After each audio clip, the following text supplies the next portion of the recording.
When we think of someone trying to escape justice, we picture dramatic car chases or fake passports.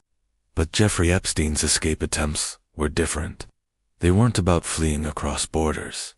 They were about manipulating the system from within. For years, his strategies were quiet, procedural, and shockingly effective. Let's break down how he did it. The first, and arguably most successful, maneuver happened early on. When accusations first surfaced in the early 2000s, his legal team didn't deny everything. Instead, they focused on containment. They engaged prosecutors directly, pushed for a narrow scope, and aimed for the quietest resolution possible. This strategy culminated in the infamous 2008 plea deal in Florida. It wasn't an escape from the law, but it functioned like one. By avoiding federal prosecution, Epstein drastically reduced his exposure. The deal limited the charges, minimized jail time, and stopped a broader investigation in its tracks. In essence, he traded real accountability for a quick, contained finality. This strategy worked, but it had a fatal flaw. It relied on the assumption that the story would stay buried forever. For years, it did, but then, the ground shifted.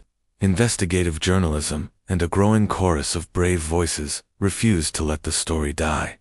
As public pressure mounted, Epstein's tactics evolved. The goal was no longer a quiet deal, but insulation. Civil settlements became a key tool. By paying to resolve claims privately, he avoided public court records, testimony, and discovery. Each settlement was like building a brick in a wall of secrecy, preventing anyone from seeing the full pattern of his behavior. Delay was another powerful weapon. His lawyers bogged down legal proceedings with endless motions, jurisdictional challenges, and procedural disputes. In a complex legal system, delay can be a very effective defense. It buys time, hoping public attention will fade, memories will blur, and evidence will get old. At the same time, Epstein worked hard on his public image. He continued to present himself as a legitimate financier and philanthropist, surrounding himself with powerful and respected figures from academia and public life. This wasn't about proving his innocence. It was about maintaining an aura of credibility. When someone seems powerful and connected, institutions hesitate. Prosecutors think twice. The media anticipates a fight, and potential witnesses wonder if anyone will even believe them. For a while, this strategy of reputational defense worked, but the world was changing. Public tolerance for secret deals and institutional silence was evaporating. By the late 2010s, the strategies that had protected him for so long began to crumble. When he was arrested again in 2019 on federal charges, it was a completely different ballgame. This time, there was no quiet negotiation, no backroom deal. The case was national, highly visible, and the system that had once bent under pressure was now holding firm. His attempts to get bail failed. The legal arguments that once worked were now rejected. The loopholes were closing. What's crucial to understand is that Epstein didn't invent these tactics.